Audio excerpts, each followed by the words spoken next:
Rasanya kayak gimana ya pada saat saya dengar banyak orang, semua orang udah pada tahu semua kalau suami saya sudah menikah lagi.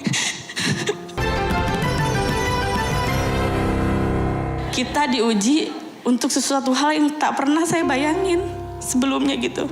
Tiba-tiba saya merasakan sesuatu hal yang janggal. Tiba-tiba ketika suami sudah mulai masuk kerja, perasaan mulai nggak enak. Iya. Kejanggalan itu apa saja?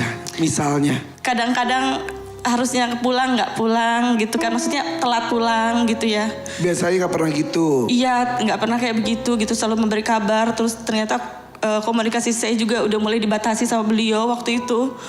Nggak boleh begini, nggak boleh begitu gitu kan gitu. Kita sempat bertanya kenapa ya, ada apa gitu ya. Ada apa, terus ada satu momen yang saya pikir ini enggak gitu. Tapi beliau tetap melakukan waktu itu. Harusnya tidak pergi, kok pergi gitu. Jadi saya pikir oh ada apa ini gitu. Tapi tidak terlalu ini, saya berpikir udahlah ini hanya perasaan saya aja gitu kan. Ini saya pernah mungkin lagi sibuk gitu kan ya. Udah nggak apa-apa gitu. Nggak apa-apa gitu. Tapi ternyata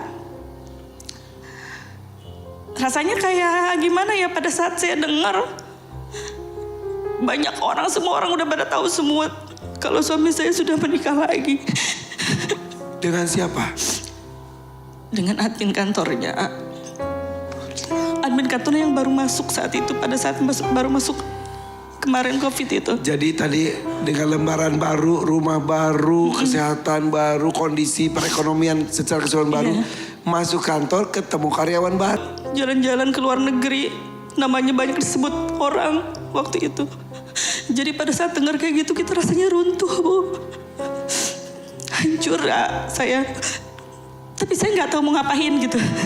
Ketika sulit bersama ibu, ketika jatuh bersama ibu, betul. Berjuang bersama ibu, betul. Ketika sukses berpindah ke lain hati, sampai menikah. Pada saat saya ketahui sudah menikah. Secepat itu. Dan yang lebih parah lagi, yang menurut saya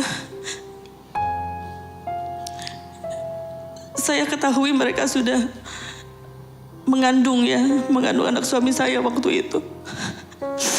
Jadi menikah itu perempuannya sudah mengandung anak dari suami saya waktu itu.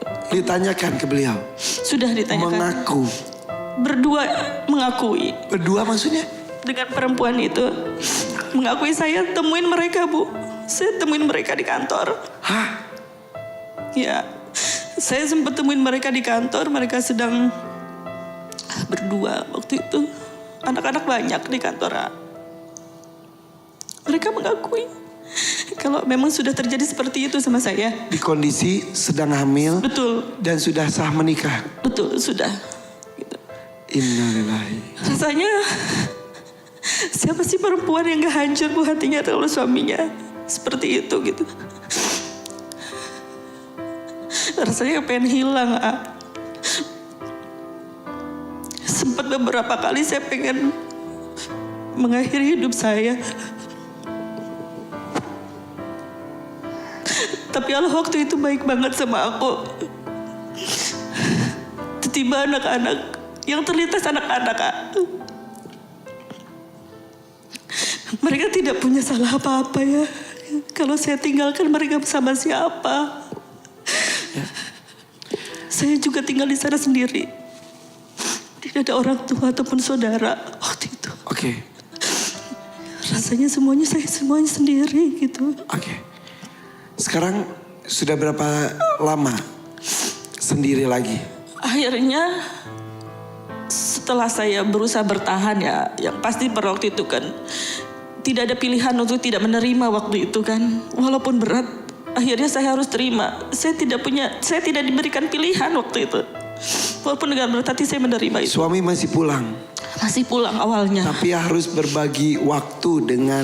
Akhirnya harus berbagi waktu. Lama-lama makin jarang?